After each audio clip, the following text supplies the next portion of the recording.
Olá, assinantes do Panorama Farmacêutico, eu sou o Leandro Luiz, nós estamos juntos em mais uma edição do Panorama Talks, nosso programa dedicado ao mercado de medicamentos de especialidade e alta complexidade. E hoje eu estou recebendo aqui a Gabriela Prior, diretora de Assuntos Médicos e de Acesso ao Mercado da Daiichi Sankyo Brasil.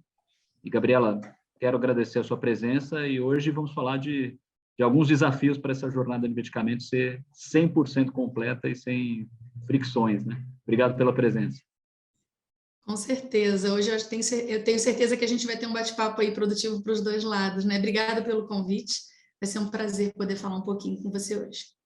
Legal, Gabriela. E a gente, na conversa aqui de bastidores, né, antes de começar a gravação, você comentou sobre uma estratégia interessante, né, que a Daiichi implementou no mercado brasileiro ao unificar as áreas ou pelo menos colocar em um só guarda-chuva as áreas de acesso e área médica, né, de especialidades, né? Então, me fala um pouquinho sobre essa estratégia em particular. Legal, Leandro. Então, aqui na empresa, desde o final do ano passado, né, vai fazer um ano agora em dezembro, a gente tem trabalhado, como você bem disse, no mesmo guarda-chuva, a parte de Medical Affairs, né, a diretoria médica e a diretoria de acesso ao mercado. E por que isso aconteceu? Porque a gente entende aqui, como corporação, que acesso tem que ser alguma coisa independente dos vieses comerciais que toda empresa, enfim, tem, né, de alguma forma. Então, seria muito interessante se nós pudéssemos agregar ao sistema de saúde, que hoje em dia já é tão complexo, né, e tem tantas peculiaridades, questões relacionadas a valor, de fato. Né? Então, a ideia que a gente vive aqui na empresa é fazer com que acesso entregue estratégias de valor e enderece necessidades do mercado sob esse prisma, né? Que no final das contas é o prisma do paciente, é o prisma de saúde coletiva e que é o que interessa como missão para a gente aqui na empresa. Legal, Gabriela. E me fala um pouquinho da jornada do medicamento aí na Daiichi, né? Até chegar à ponta final, que naturalmente é o interesse de todo esse ecossistema, né? Chegar de forma mais amigável e fácil e prática possível às mãos do paciente. Como é que essa jornada dentro da Daiichi, como funciona o esquema de distribuição para que essa jornada seja completa? Bacana. Bom, Leandro, aqui na empresa a gente trabalha com o mercado de retail e de não retail, né? Então, a gente tem hoje duas grandes unidades de negócio. Tem a unidade de negócio de primary care, que é aquela que entrega as medicações que são vendidas na farmácia, dispensadas para os pacientes, e também, assim como trabalha com medicações de alto custo, medicações que são de uso intra-hospitalar. Então, a depender dos dois mercados, né, de qual mercado a gente está falando, a gente vai para um ou outro caminho, com a distribuição feita através dos nossos parceiros, né? Então, hoje a gente tem uma planta aqui no Brasil, a planta fica na cidade de Barueri, o escritório e a parte comercial fica aqui na capital mesmo, em São Paulo, e a distribuição é feita através dos nossos parceiros para os clientes finais, sejam eles redes, né, de drogarias, de farmácias, ou grandes grupos que distribuem isso para hospitais. Bacana. Vamos falar agora de essa rede de relacionamentos que forma essa área de medicamentos especiais. E eu queria entender um pouquinho de como está atualmente a interação com os governos, como a rede pública tem um papel aí na Daiichi. Me fala um pouquinho dessa participação na rede pública e que classe de medicamentos, né, vocês têm priorizado junto a esse segmento. Legal. O que a gente tem feito hoje em dia é trabalhado bastante focado nas necessidades do cliente final, que é o paciente. Então, a gente sabe que vive num país em que o SUS representa aí mais de 70% das vidas, pensando que a gente tem em torno de 23% a 25% do mercado sendo atendido pelo sistema privado, mas 100% de cobertura para o cidadão brasileiro dentro do SUS.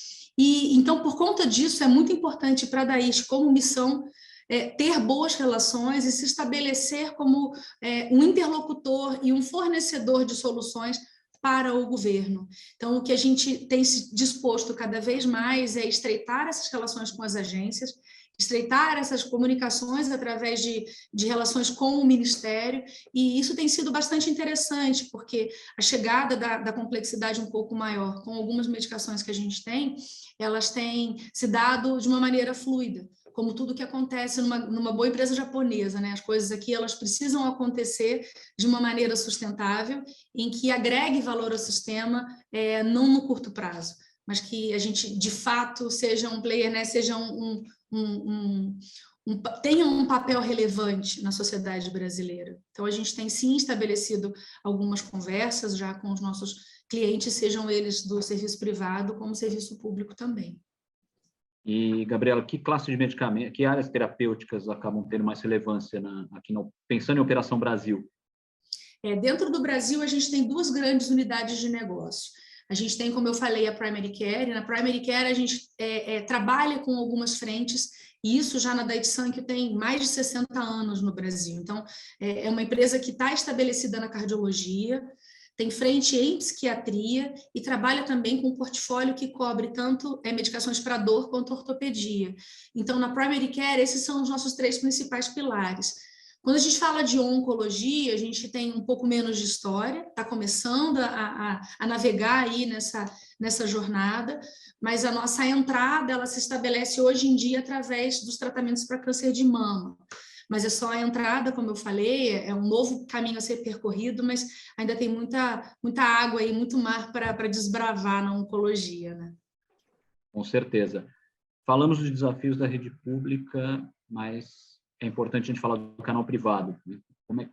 Fala um pouquinho da representatividade atual da Daiichi junto a esse segmento e como os pagadores, como a relação entre os pagadores institucionais e das farmacêuticas com esses pagadores pode contribuir para acelerar essa jornada de acesso, ou melhorar, digamos assim. A tua pergunta ela é muito relevante, principalmente pensando no contexto do que está na moda falar agora no ecossistema de saúde, né? A gente não consegue enxergar a saúde sem ver a conexão entre todos os envolvidos, né? Seja o paciente na ponta, seja o médico que fica como intermediário, as operadoras de saúde que são responsáveis pela cobertura de grande parte dos tratamentos de um pouco mais de custo, e as farmacêuticas, de alguma forma, que também têm interesse de disponibilizar as suas soluções, não só as suas medicações, mas as suas soluções para esse cliente final.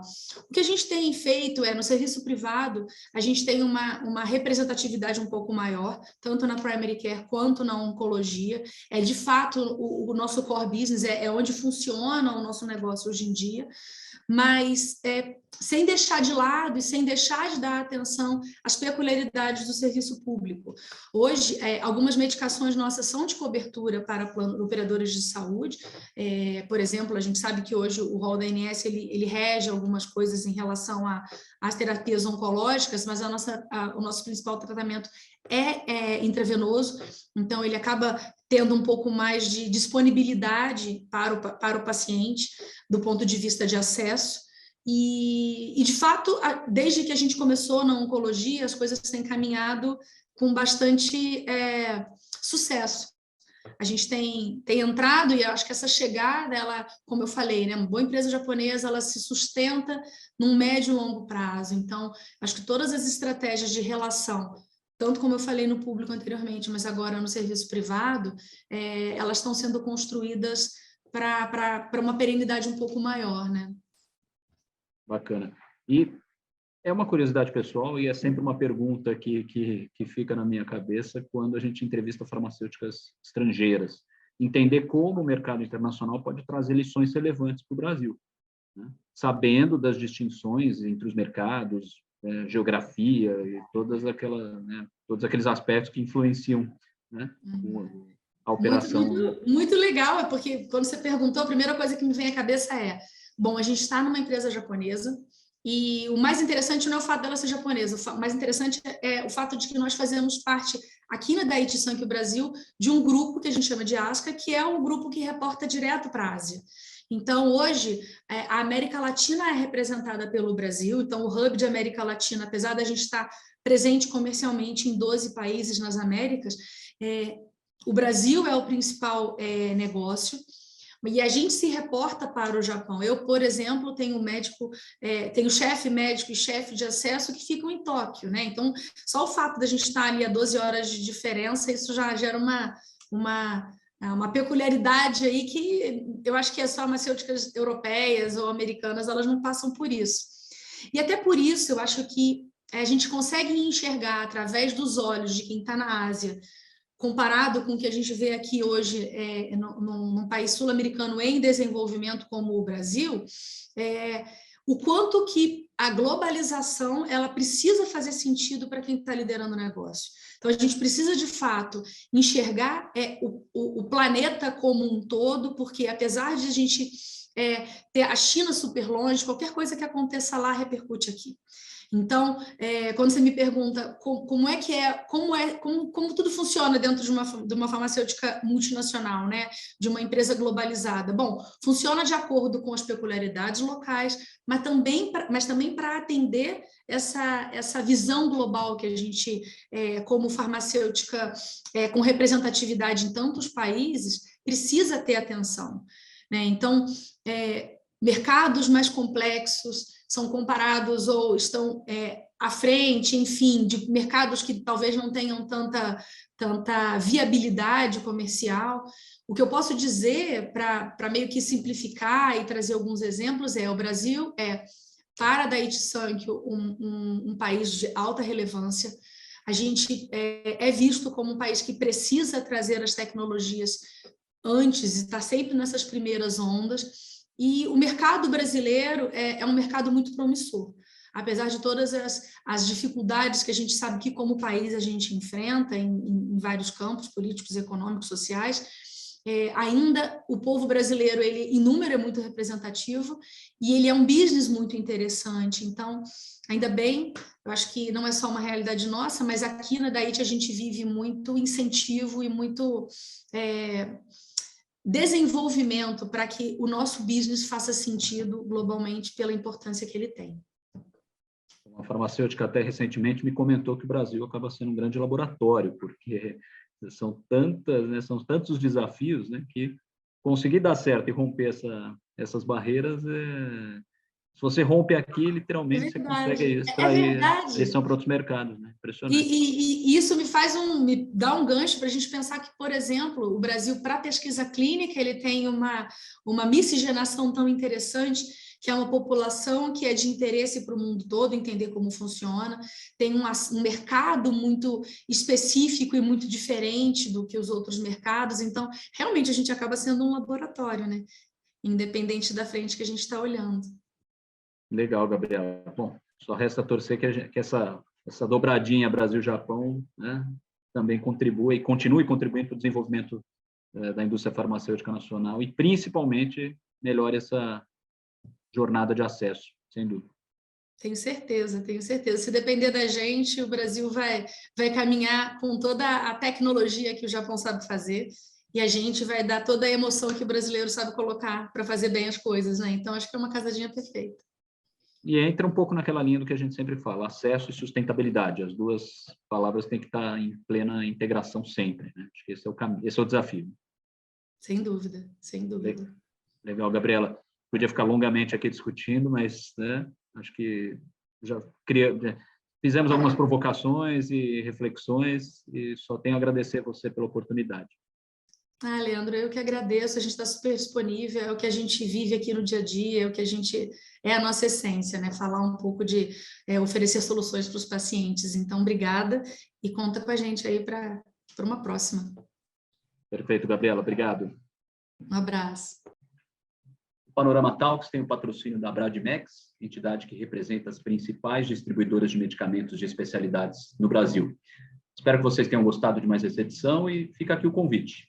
Acesse o nosso canal no YouTube, ative as notificações, inscreva-se no canal e os conteúdos também do Panorama Talks ficam disponíveis no portal panoramafarmaceutico.com.br, também nas nossas redes sociais, no Facebook, Instagram e LinkedIn e nos grupos de mensagem no WhatsApp e Telegram. Obrigado mais uma vez.